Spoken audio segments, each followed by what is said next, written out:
Saúdo você com a paz do Senhor Jesus. As nossas leituras diárias está começando agora, mas antes, feche os teus olhos, pois vamos iniciar com a oração.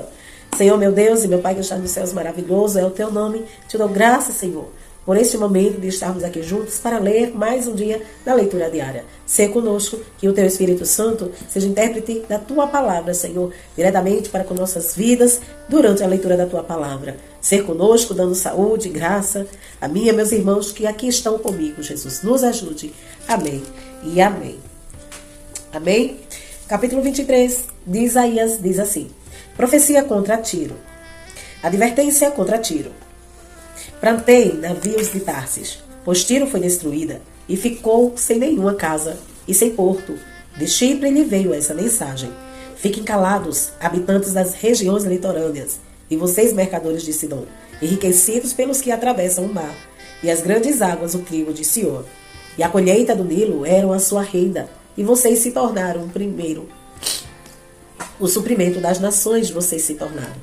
Envergonhe-se, Sidom, pois o mar, a fortaleza do mar, falou: Não estive em trabalho de parto, nem dei à luz. Não criei filhos, nem eduquei filhas. Quando a notícia chegar ao Egito, ficarão angustiados com as novidades de Tiro. Cruzem o mar para Tarsis. Plantei vocês, habitantes das regiões litorâneas. É essa cidade jubilosa, que existe desse tempo muitos antigos, cujos pés a levaram a conquistar terras distantes. Quem planejou isso contra Tiro, contra aquela que dava coroas, cujos comerciantes são príncipes, cujos negociantes são famosos em toda a terra?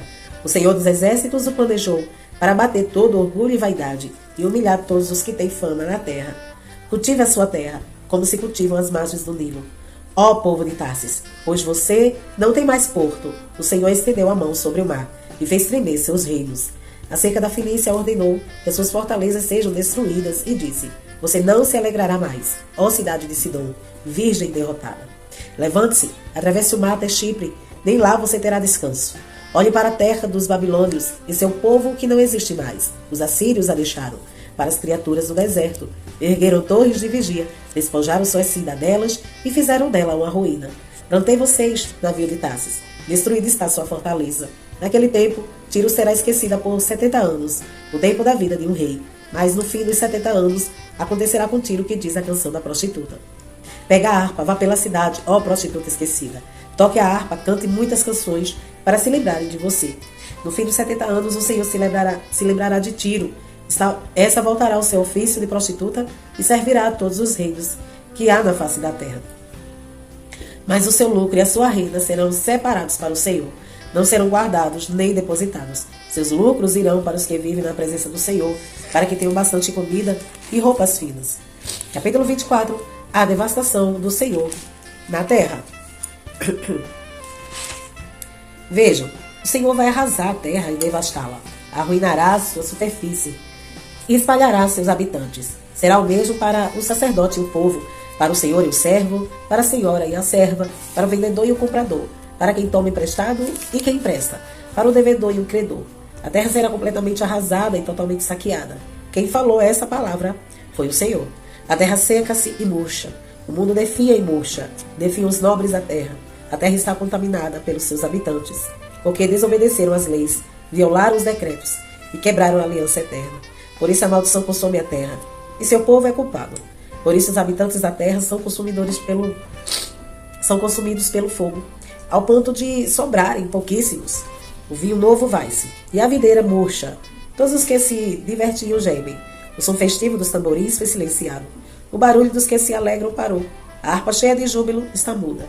Já não bebem vinho entoando canções. A bebida fermentada é amarga para os que a bebem. A cidade vã está em ruínas. A entrada de cada casa está fechada. Nas ruas clamam por vinho. Toda a alegria chegou ao fim. Toda a celebração foi eliminada da terra. A cidade foi deixada em ruínas. Sua porta feita em pedaços, assim será na terra, entre as nações, como quando se usa a vara na oliveira ou se busca os restos das uvas após a colheita. Erguem as vozes, canto de alegria desde o ocidente, aclama a majestade do Senhor. Dê glória, pois ao Senhor no oriente, e nas ilhas do mar exalte o nome do Senhor, o Deus de Israel. Desde os confins da terra, ouvimos cantar, glória seja dada ao justo. Mas eu disse, que desgraça, ai de mim, os traidores traem, Os traidores agem traiçoeiramente. Pavor, cova e laço os aguardam. Ó habitantes da terra, quem fugir ao grito do terror cairá na cova. Quem sair da cova será pego no laço. Abertas estão as comportas dos céus. Tremem os alicerces da terra. A terra foi despedaçada, está destruída, totalmente abalada. A terra cambaleia como bêbado, balança como uma cabana ao vento. Tão pesada sobre ela é a culpa de sua rebelião, que ela cai para nunca mais se levantar. Naquele dia o Senhor castigará os poderes em cima nos céus e os reis embaixo na terra. Eles serão arrebanhados como prisioneiros numa masmorra, trancados numa prisão e castigados depois de muitos dias. A lua ficará humilhada e o sol envergonhado, pois o Senhor dos Exércitos reinará no Monte Sião em Jerusalém, glorioso na presença dos seus líderes. Capítulo 25. Louve o Senhor. Senhor, Tu és o meu Deus. Eu te exaltarei e te louvarei o Teu nome, pois com grande perfeição tens feito maravilhas, coisas há muito planejadas.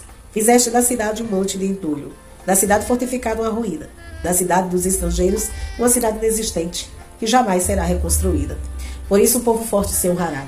A cidade das nações cruéis te temerá. Tem sido refúgio para os pobres, refúgio para o necessitado em sua aflição, abrigo contra a tempestade e sombra contra o calor, quando o sopro dos cruéis.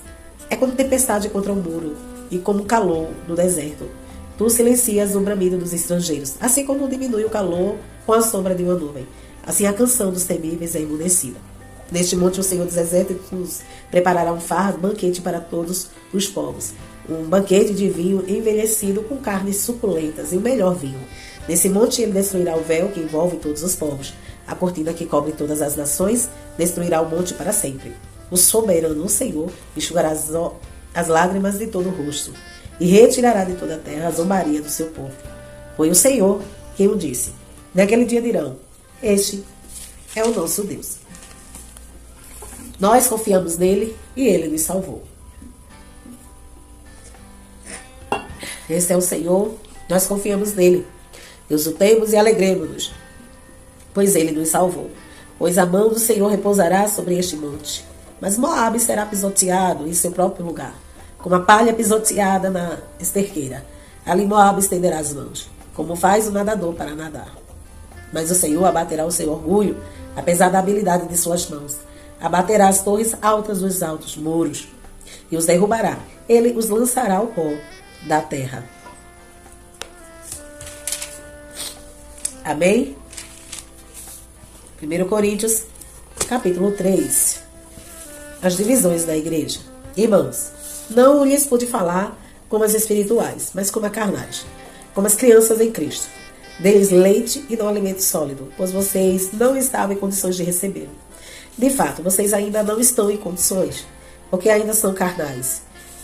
Porque visto que há inveja e divisão entre vocês, não estão sendo carnais e agindo como mundanos, pois quando alguém diz, eu sou de Paulo, e outro, eu sou de Apolo, não estão sendo mundanos?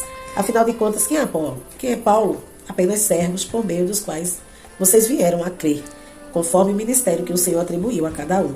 Eu plantei, Apolo regou, mas Deus é quem faz crescer. De modo que nem o que planta, nem o que rega são alguma coisa, mas unicamente Deus que efetua o crescimento. O que planta e o que rega tem um só propósito, e cada um será recompensado de acordo com o seu próprio trabalho. Pois nós somos cooperadores de Deus. Vocês são lavouras de Deus e edifício de Deus. Conforme a graça de Deus que me foi concedida, eu, como sábio construtor, lancei o alicerce, e outro está construindo sobre ele. Contudo, veja cada um como constrói, porque ninguém pode colocar outro alicerce além do que já está posto, que é Jesus Cristo. Se alguém constrói sobre esse alicerce, usando ouro, prata, pedras preciosas, madeira, feno, palha, sua obra será mostrada, porque o dia atrará a luz, pois será revelada pelo fogo, que provará a qualidade da obra de cada um. Se o que alguém construiu permanecer, esse receberá recompensa. Se o que alguém construiu se queimar, esse sofrerá prejuízo. Contudo, será salvo como alguém que escapa através do fogo. Vocês não sabem que são o santuário de Deus e que o Espírito de Deus habita em vocês? Se alguém destruir o santuário de Deus, Deus destruirá, pois o santuário de Deus que são vocês é sagrado. Não se enganem. Se algum de vocês pensa que é sábio, segundo o padrão dessa era, deve tornar-se louco para que se torne sábio. Porque a sabedoria deste mundo é loucura aos olhos de Deus. Pois está escrito, ele apanha os sábios na astúcia deles. E também, o Senhor conhece os pensamentos dos sábios e sabe como são fúteis. Portanto, ninguém se glorie em homens, porque todas as coisas são de vocês. Seja Paulo, seja Apolo, seja Pedro, seja o mundo, a vida, a morte, o presente ou o futuro, tudo é de vocês. E vocês são de Cristo, e Cristo de Deus. Amém? Estas foram as nossas leituras diárias de hoje. E amanhã estaremos aqui, se Jesus não vir. Deus em Cristo te abençoe hoje e sempre.